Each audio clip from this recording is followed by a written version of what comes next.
Duterte. Kindly sit down. Thank you for your courtesy. Pagka maranaw ko, ganun lang. Medyo salula.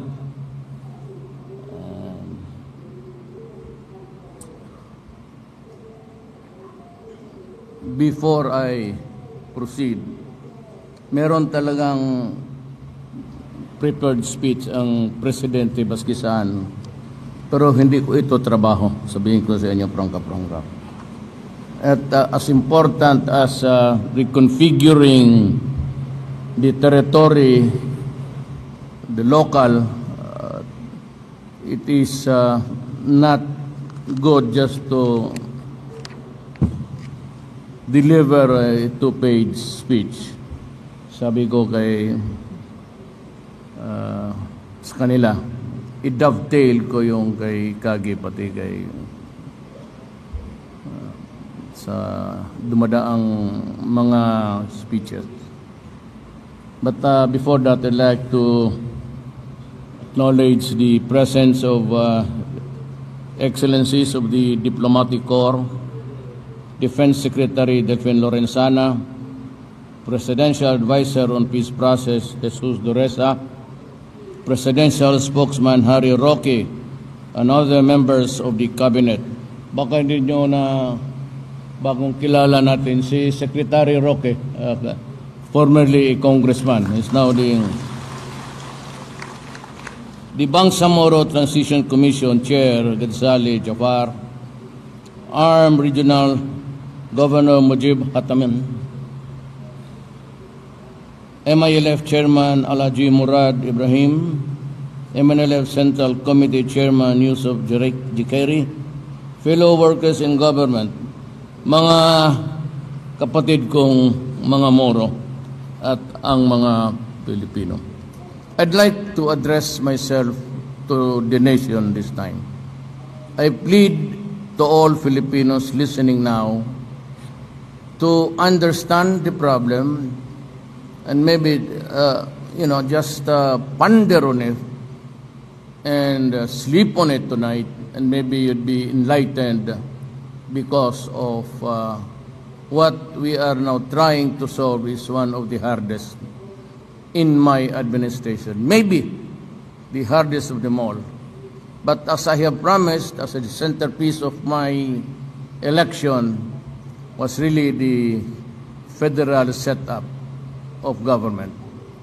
And one we're talking about now, limited to the issues, as far as I'm concerned, actually what is at stake here is the preservation of the Filipino Republic and to correct historical injustice. Was and still is. But let me discuss with you the second issue. Historical injustice. When was it? Well, many, many centuries ago. Before the coming of the imperialists, as we are now and had been before, we are brothers and sisters of the Malay race.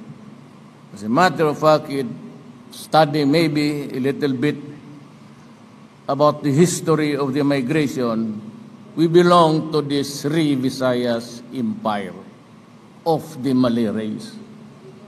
But about so many centuries ago, 500 I would say, till now, you reckon the years, the Spaniards came and colonized us for 400 years. Then the Americans came and stayed there for 50 years. We were a subjugated people. But I do not have an issue with God Allah. God Allah is perfect. He charts the destiny of men and nation. But somehow we humans must contribute our sweat towards the realization of God Allah wants us to do. Yan ang nandito ngayon. The historical injustice began when we were slaves of other nations. Hindi ito ngayon lang. And over the years, naturally, I said, with the coming of religions, I have nothing. I said, I do not have an issue with any particular religion. It's up to us human beings to make the most out of it. Now, itong problema ng ating bayan, inabot ito over the periods of years. And oppression, and violence, and unnecessary killing, sometimes for no reason at all. It has bugged this nation for so long a time. Mindanao was taken over first by the Spaniards, then the Americans came and introduced the system of governance in the island of Mindanao, used to be ruled by one Department of Mindanao. And in the process, invited other tribes to come here and enjoy the fertile land. No problem with that, actually. Mindanao at that time was so big that you cannot even measure it by any yardstick or a device of measurement. Malaki. And I suppose that there was really no animosity because of our color and our culture, and even in the dialect. But somehow, the imperialism created a monster by giving away the lands and adopting, I said, yung mga homestead, yung mga cadastral land. And sadly, to the exclusion of many. And most of them who were left behind or left out were really the Lumad here and most of the Moro people. And over time, it created, he said, a monster that they fight for a piece of real estate here and there, created wars amongst us and killing. Yung Moro ho, nakikinig kayong mga kababayan ko, naiwan, kinuha yung mga ancestral land. They were the first. Actually, if you are not a Moro, if you are a Christian, then you cannot be a native of Mindanao. Well, nauna ang Islam by almost, well, I used to read when I was a congressman, diyan sa Malaysia, yung mga library nila. Some say 100. I'd put it about something like 80. My simple mathematics or arithmetic could say to me. So nauna dito ang Islam. About that time, talagang Muslim na ang Mindanao. But with the coming of imperialism, I said, pumasok dito at marami ng religion. Fine. It's all about God. It's all about a law. Nothing strange there. But the fight for the territory began. And the dream of the Moro people was just to retake what they were or they had at that time. Violence after violence after violence. In 1972, kumukuha kami ng bar. Just Dorisa was ahead. Ako naiwan ako sa klase kasi hindi man ako valedictorian ng kagaya niya. So, well, I used to be here. Kasama ko si Jun Matalam noon. I was still a young boy. I was roaming around Cotabato. Sila Jimbo Sindaw. I was enjoying the place. And maybe because I felt safe. So, ganun ho ang nangyari. Now, if we do not solve this problem, the fundamental issue of historical injustice, hindi ito matatapos. Hindi talaga ito matatapos. I've been saying that before, even in any crowd, that we have to have a solution. If I were to have a choice, then it should be my time, kung pwede lang, and we can work out a way out of this quagmire. It cannot go on. Your children cannot kill my children. Ang pamilya ko mismo, pati, alam ninyo yan.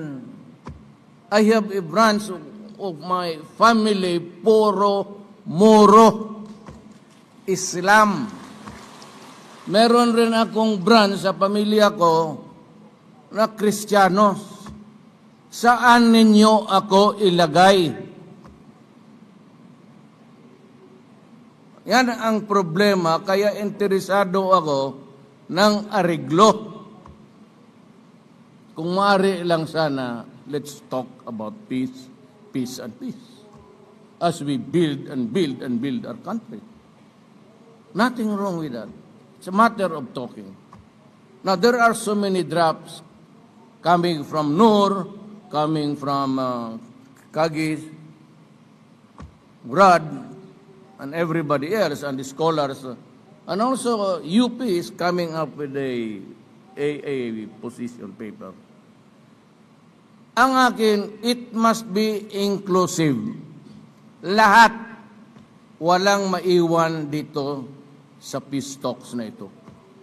The MIMF, the MNLF, lahat na lumad, kailangan kasali. But I will now state my condition. I will work very hard for it. I will ask Congress to a special session just to hear you talk about this in Congress. Sabi ko, ito, sagrado to. Importante to. At mahalaga to because it would involve eventually, if the people wills it, a new structure for the entire country. Kung hindi, then let us work out a way. Basta maibigay natin sa ating mga kapatid, lalo na sa Moro, ang arrangement na acceptable sa kanila. Alam ko, realist kayo. At wala namang umaangkin dito sa mundong ito. We are all passing temporarily in this planet. In the end, it's always towards what is heaven for the Christians and for the Muslims. Wala ba tayong we fight here, we kill each other. Then if we are in heaven, what are we supposed to do? It's ever so temporary, mind you. So let us work on the historical issues. Land, the social injustices that were committed since then. Well, apparently, the Christian governments has had an edge all along because they were in power holding the national structure. And all the time, medyo pasensya. I said, but this cannot go on. Even if you say that you'll have an interregnum of how many years, it will not suffice. Or then you'll be passing the problem to the next and to next generation. And so what do you think? What would be the sentiment of my grandson towards his grandsister? Ipasa mo lang eh. Ngayon nandito na ako, I made it a centerpiece. Of course, not all the time. But in all, I endeavored really to mention it. Almost half of the time I was talking about it itong mga historical injustice. It's a matter of self-preservation. For whom? You? For me? For them? For all of us. That is a matter of survival. What will we get if we go into a war again? With the coming of the ISIS, the taking of the name of Allah in vain, killing people, destruction, violence, along is what is, look what happened to the Middle East. They say that, there's a lot of theories about who's responsible. But, we cannot go back in time. We must avoid the pitfalls of violence. Look at what Iraq, Libya, Syria, once the thriving center of the Muslim faith. Tingnan mo. Where is ISIS now? It's on the edge. And I've been telling you, if they lose the land base, they will scatter. And why would we allow barbarians to come here and destroy our way of life? We are not even a mix of Arabs. We are Malay. Now, if you want to change the Filipino Philippines because of King Philip, it's fine with me. It's a matter of renaming everyone in the Constitution. Because Magellan came here, and he said, I discover for the King of Spain, Philip, and I will name this island the Philippines. Maswerte ka. Makita ka na lupa, tapos iyo na. Name Philippines. But that is just, a name of it. We can always do away with it in due time. I'm sure our children would, somehow, Filipino and Christians would correct this kind of Philippines. It's box of imperialism. That's why I don't, have you ever me call Malacanang Palace? I see my office. I don't really sitting there and to remember that my predecessors were all, well, almost half of it were aliens and the conquistadores. Hindi ako naliligahe. Baka akala nyo kayo lang ang masakit. I do not say Malacanang Palace. I just say, see me at my office, in my office. Hindi ako nagtatang palace. Hindi na panahon ito ng... So that is correction of the social injustice or the outright injustice, and then crafting something which would preserve the lives of Filipinos. But I will only work with one thing in mind. There must be one nation for all and one republic for Lord, a republic of the Philippines for all of us, Moro and Christians alike. Yan ang hindi ko maibigay. Now, I am doing everything to avoid a breakage or fissure somehow in Mindanao. I'm going to walk the hundreds of miles, not the mile, as a first step. But there has to be a condition that is for all. The Republic of the Philippines must be one, and the preservation of all Filipinos, Christian, Muslims, and all, must be there to unite us. Then we will be happy in the goodness of the fullness of God's time. I am sure. It is just a simple equation of correcting an injustice, redistributing whatever is just compensation and all. But these are all legislation. It can come later. But the basics must be there. And there must be autonomy. And you must be allowed to enjoy all your natural resources. Pero naman, maghingi ako ng konti. Paano ko patakbuhin ng Malacanang? Wala ba na akong pera kung hindi sa taxpayer? Konti lang. You can enjoy 60, 40, or 90, 10, or whatever. But we must, I said, have only one. I cannot bargain it away. I cannot said give. I told the communists, and I'm telling it to you all now, that I cannot give what I do not own. Inyo lahat yan eh. It's for the Filipino people. You decide. Not me. Pero ako, I'm just stating na to the other tribes in Luzon, Visayas, kawalang mga Bisaya, sabta na ninyo. Wala noon tamangilog kay giimbitar ta. Pumunta kayo ng Mindanao because it's fertile and everything. And I said, ang Mindanao ni Adto dako, malaki ang Mindanao. It was a vast expanse of land. But Mindanao na, we're becoming we are now on the fourth industrial revolution. Plenty of people, talagang lumiit ng lumiit.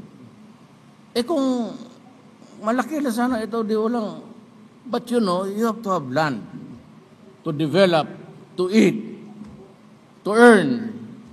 Manufacturing in the agricultural sector is lagging. Why? Because it cannot propel itself into prosperity for so long as there is violence in the countryside. Especially, ang nakita kong walang kwenta to the NPAs. Be careful with that. Kasi pag niyaya ninyo, even the Arab money, they would still ask, baski sino ang nandyan. And that is extortion. It thrives on extortion. It is not revolutionary tax. Ilang beses kinakita dito sinusunog yung mga sasakyan. You think it's done by the Moro here? Of course not. I should know it. Sila nagsusunog ng mga ano dito. And even in your territories.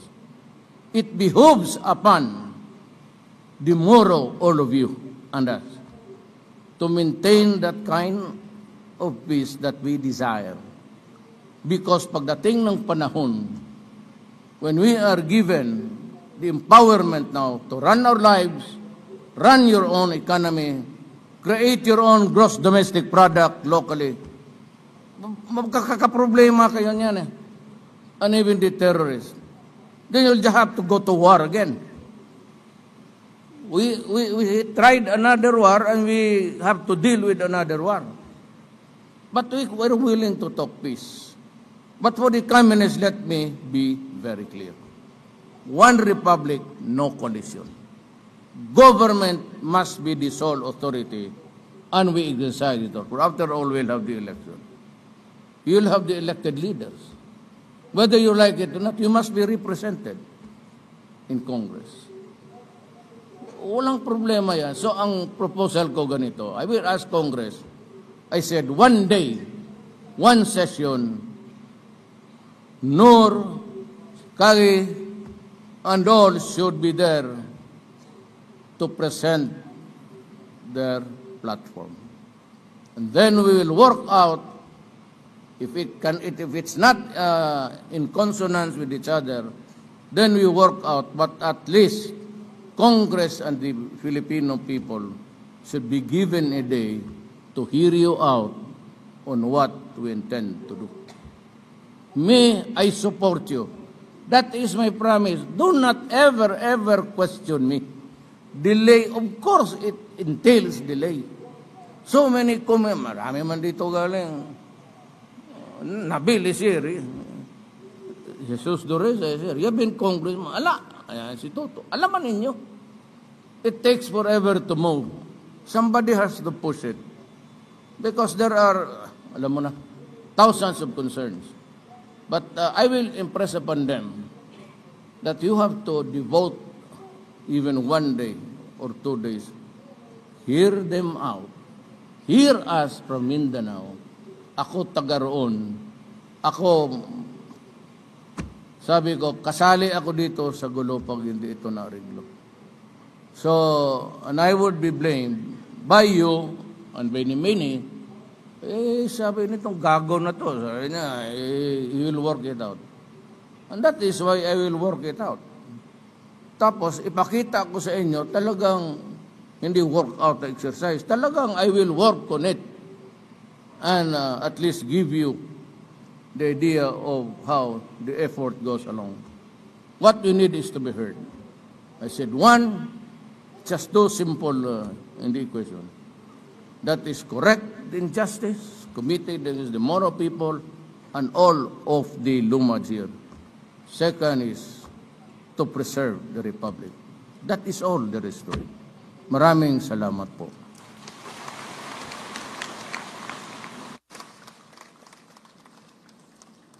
Thank you, President Rodrigo Roa Duterte.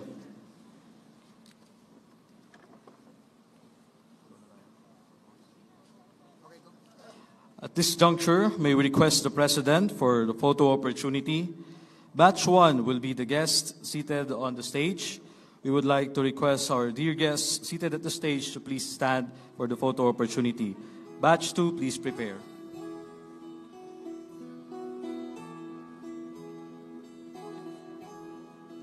Ikaw ang Pangulo para sa pagbabago. Sawa na ang bayan ko sa magnanakaw na tao. Thank you. Batch 2 will be the BTC Commissioners and the Executive Director. Na kahapon, Batch 3, please prepare. ikaw ang mag-aahon. Sa piling mo, di ko mawawala ang korupsyon.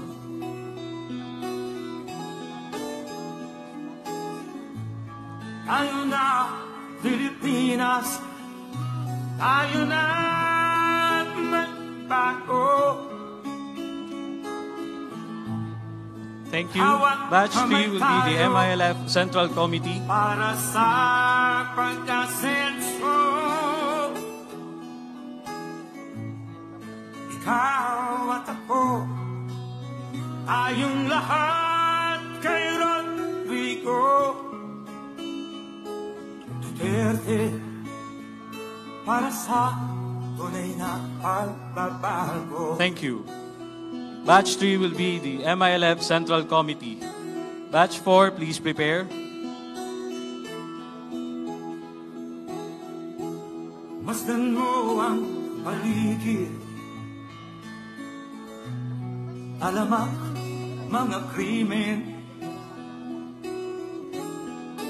rape, droga at Batch 3, the Moro Islamic Liberation Front Central Committee. Please proceed to the stage.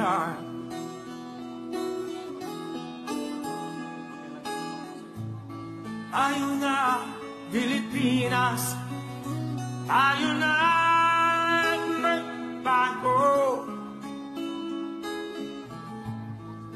Hawak kamay tayo para sa pagkasenso. Ikaw at ako, tayong lahat kay Rodrigo Duterte, para sa tunay na pagbabago. Why am I here? I am here because I love my country and I love the people. Thank you. Ikaw at ako, Batch 4, the MNLF Central Committee. kay Rodrigo Batch 5, please prepare. Duterte, para sa tunay na pagbabago.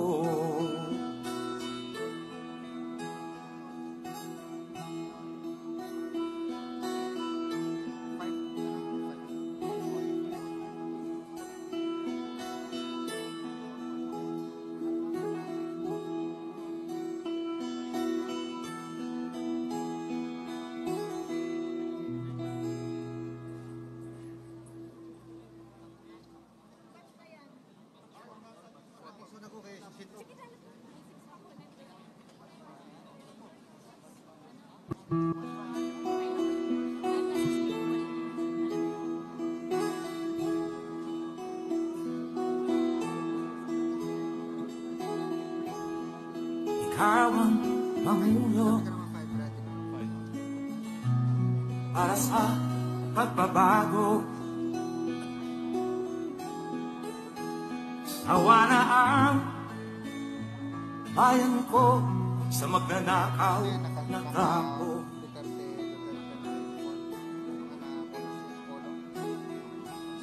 Madilim na kahapon, ikaw ang mag-aahon. Sa piling mo, di ko mawawala ang Thank you. korupsyon. Batch 5, the Diplomatic Corps, the governors, the congresswomen, and special guests. Tayo na Batch 6, Peace Process Mechanism, please prepare. hawak kamay tayo para sa pagkasenso. Thank you. Ikaw at ako, Next batch, Batch 5, the Diplomatic Corps, the governors, the congresswomen, and special guests. Duterte, para sa tunay na Batch 6, Peace Process Mechanisms, please prepare.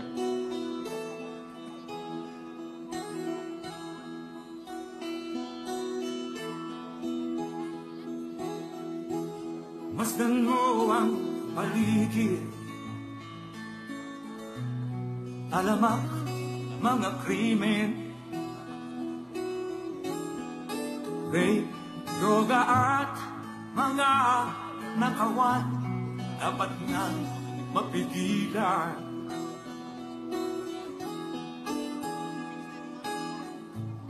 Tayo na Pilipinas, tayo na bago. Hawak kamay tayo para sa pagkasenso. Ikaw at ako, tayong lahat kay Thank you. Rodrigo Duterte, para sa tunay na pagbabago. Why am I here? I am here because I love my country and I love the people of the Philippines. Ikaw at ako, tayong lahat kay Rodrigo Duterte, Thank you. para sa tunay na Batch 6, the last batch, the Peace Process Mechanism.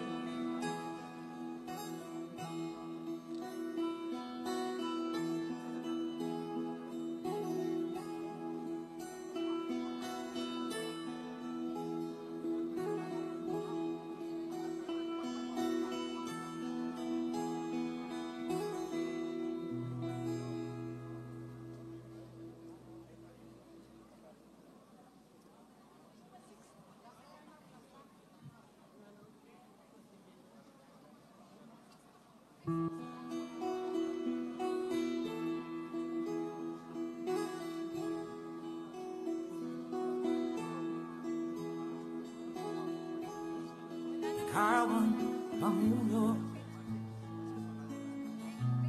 para sa pagbabago. Sawa na ang bayan ko sa magnanakaw na tao. Thank you. Next batch, batch 6. Madilim na kahapon, ikaw ang mag-aahon. Sa piling mo, di ko mawawala ang korupsyon.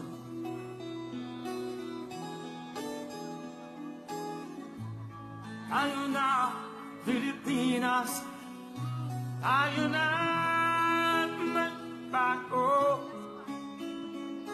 And for the last batch, batch 6, Kamay tayo, the peace process mechanism. pagkasenso. Ikaw at ako, tayong lahat kay Rodrigo Duterte, para sa tunay na pagbabago.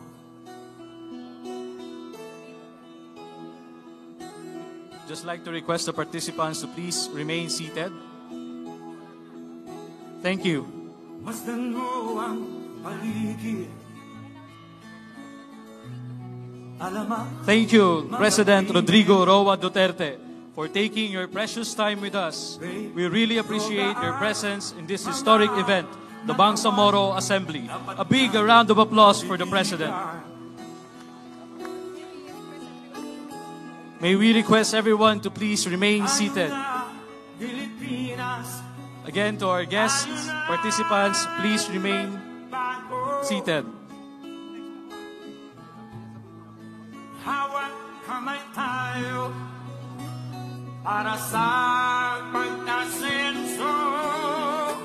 Again, we are requesting everyone to please remain seated until the President and party leave the venue. Lahat kay Rodrigo I'd like to stay longer with you. Duterte, Maybe stay here. para sa But the airport authorities say that wala ang ilaw ang runway, yung dead end.